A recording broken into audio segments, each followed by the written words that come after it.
Hi traders, welcome back to another trade recap. So took a short position on dollar yen and made about 16 to $17,000 just to show all of you. Took a first loss, first chance entry was a loss, then second chance entry was a winner.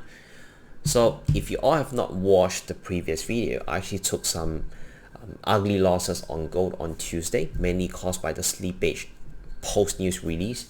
But then the recovery was strong. Wednesday I made about $13,000 or $14,000, completely recovered all the losses plus additional few K profit. Then yesterday also followed by a huge winner. So the lesson here is, before we start looking at the chart, the lesson here is still, I'm not trying to show off. I'm not trying to tell you how much money you can potentially make. What I'm trying to say is, if you have a trading plan, if you have a good strategy, a system in play, you will never be concerned about these red days. Mistakes made on Tuesday, what I needed to focus was recovery. How can I bounce back? How can I focus on my discipline? How can I pay attention to these small details so that I don't just blindly focus on the P&L, but rather the process? So let's talk about the setup that I took yesterday. If you look at this one, it was a reversal setup. Initially, the thesis was just purely a mean reversion trade. I was looking for a snapback into 140.90. As you can see, I closed my position there for about 4.7 hours, but did not expect price to actually reverse so aggressively. So if you look at the 4 hour, price was extremely overstretched, broke through the new high without any sort of pullback. So my thesis was, I was expecting some sort of pullback back to major level at 140.90.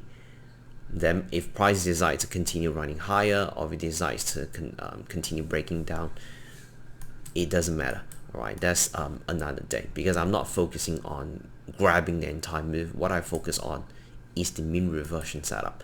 So if you look at the 5-minute chart, so what happened yesterday was, we have a beautiful runner on the Asian session, beautiful nice high, another new high. Then we proceed on a deep pullback. So when price started to pull back here, I was looking for some sort of reversal setup, reversal pattern. So the first thing first was a double top.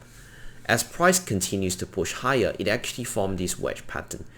I actually took my first short position right there, and I closed it out something like this. Closed it out for a small loss, because I realized that market was still trying to break through the high. Especially if you put on the replay mode, you can actually see how this candle really seems like we're trying to break through the high. So that's the last thing I actually wanted to get involved. So I'm happy to close the position first. Then as price continue to complete that wedge pattern, you can actually see how price was respecting that wedge pattern, the upper and bottom band. So my signal was, first thing first, a break of this wedge pattern. My trigger is, I wanted to see price pulling back into this high at 140. Then I'll set a sell limit order, I'll participate. So I actually have my sell limit order over there, and yeah, price just tapped my entry, then ran into my favor.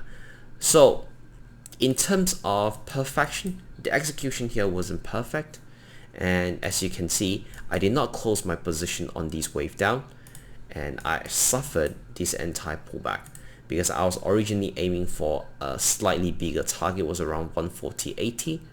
But guess what? Right after we tapped that 140.89, we just have a massive pullback. But the main reason why I still held on to the position was because of the angle of the pullback.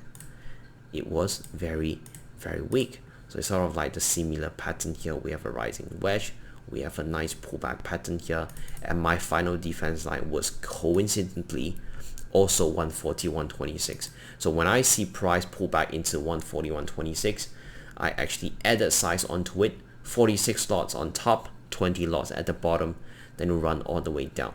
That was caused by a bit of news here, but yeah, beautiful setup. Stop loss at break even, then it decided to just completely melted down into my final target. I'm happy to close the position at the previous low, just in case if price have another reaction here, because I live in Malaysia. So when price was around there, it was around 9 p.m. Malaysia time. So I'm happy to actually scrape off the entire position and call it a day. Although as you can see, left a lot on the table, but that is all about trading. Trading is not something that you can catch the entire move. A lot of times you actually realize that you leave a lot on the table. It's a give and take thing.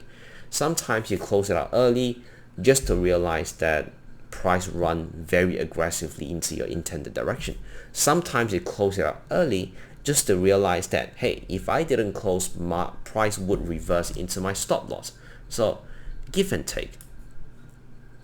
The big lesson here is still, remember, as I say early in this video, having a tough day on Tuesday, you should never allow that to affect the entire week of performance.